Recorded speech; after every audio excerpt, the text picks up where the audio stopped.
кичилүү кыскача маалымат берсеңер, ошол боюнча биз өзүбүздүн блогубузга барышын бере алабыз. Базарчы. Отустан бересиз? Ооз.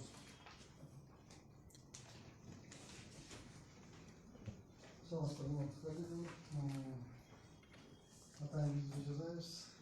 2019 жылдын 8 ноябрь күнү 13 саат 40 мүнөттө Кыргыз Республикасынын Өзгөчө Чакырдагы Бишкек шаар боюнча башкармалыгынын бирдикчи нөмүр диспетчерине кызмат этти. 1 май району Чулук проспектинин 112 бойлор менен кесишкен жерлери 55 тамактануучу жай Антошко күйүп жатат жөнүндө маалымат түшкөн. Өрт болгон жерге районун Өзгөчө Чакырдагы башкармалыгынын номер 3 Рол башчысы старшина Бабир Башев жетектеген өртчүчү автоцистернада жүргөн эсеби 13 саат 47 мүнөттө жеткен.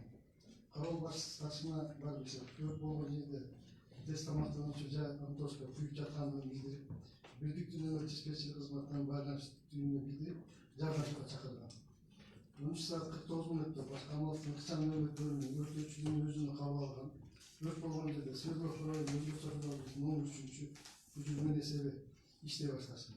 13 саат 56 мүнөттө Свердлов району Өзгөчө Чакырдагы номер 3 экинчи жүргөн эсеби жана Октябрь району Өзгөчө Чакырдагы бөлүмүнүн номер 5 бөлүмчөсү чакырылып жерге жетишкен. Ошол убагында өрт болгон жерге жалпысынан 3 өртөөчү автоунаасы, 9 өрткө каршы куткаруу кызматынын 5 адам, жаш кызматынан 1 бригада, милиция кызматкерлеринин 100 адам, электрик бригадасынын 1 бригадасы, медицина кызматынан 2 бригада чакырылды. Өрт 14 саат 08 мүнөттө чектөөгө алынган. Өрт толугу менен 15 саат 20 мүнөттө өчүрүлгөн. Өрттүн жалпы аянты 10 чарчы метр түзүлгөн фастфуд Антошко темир чатыры, гипсокартон шыбыгы, ичиндеги жайгашкан эмелектер, пластик терезе, 7 муздаткыч, 4 газ баллону сыртка чыгарылган. 2 баллон жарылган баллондар. Гамбургер жасаган аппараттын күйгөн, арендатор Карыбеков Адил Сигизбаевич. Өрт башка аппараттардын өткөрүлгөн жок.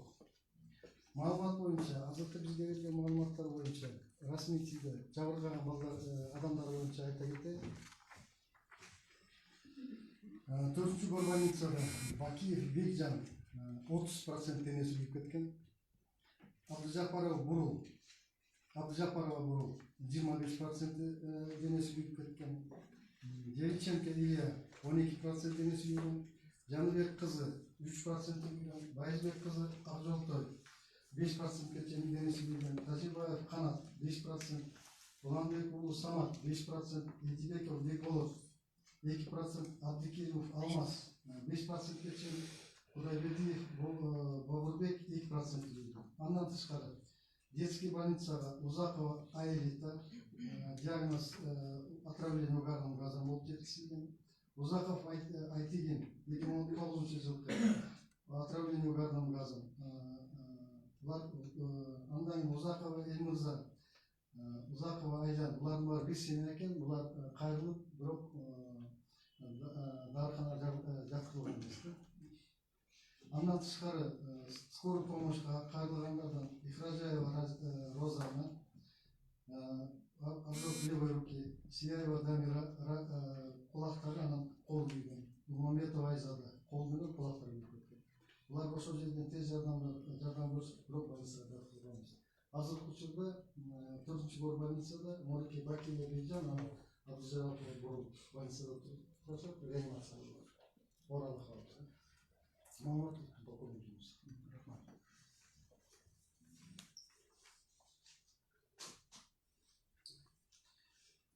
Да, кимде кандай? Пожалуйста.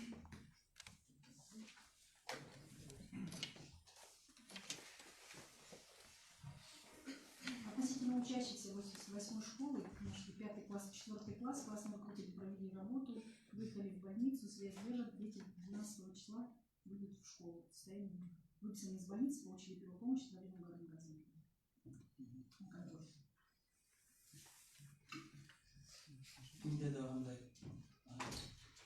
Всего задействовано было 8 машин скорой помощи. В настоящее время в больнице, 4-й городской больнице, находится 7 человек. 2 человека, они в состоянии стабильно тяжелые, это те люди, которые лежали в отделении реанимации, сейчас перевели.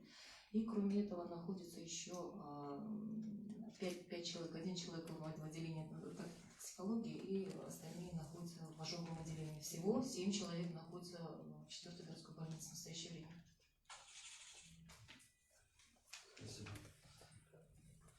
Анда Алла Закович.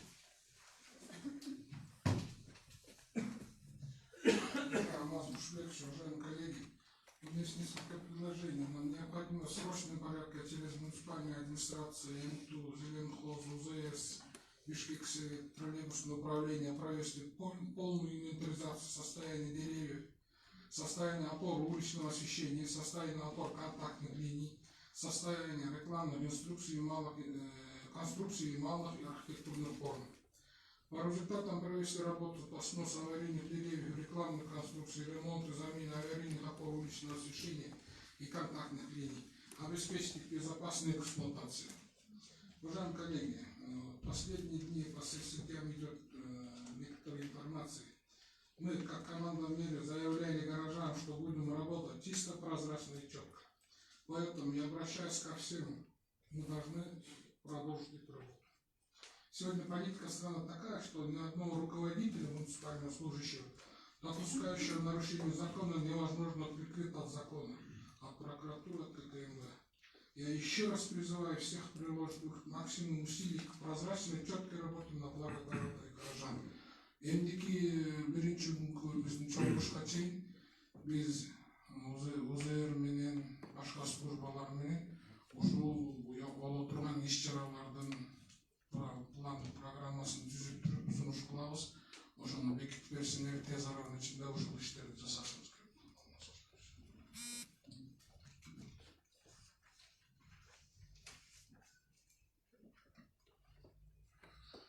По факту пожара Антошки, значит, следственная служба города Бишкек, значит, в рамках досудебного производства возбуждено уголовное дело. Владелец Хамаган, правда, через 2 дня судом мера пресечения изменена. Ну, уже у нас предложение, например, Антошки, я думаю, вот Виталия, такие быстрого Виталия говорили, что газ был личный. Что мы можем комиссию тысячи, надо, я думаю, соответственно привести. Это только один пример.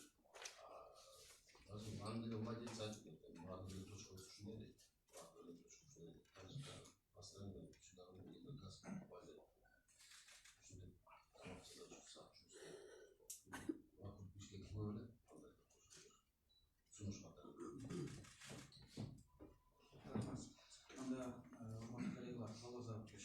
Енки денег изучение на аппаратный офисе, что ищ планшаран барда тапта, что письмус. Вакадел ушел в масле вонча, беречь слово фикс поэтому лютатый. Анда башка слово в масле волосу, анда что.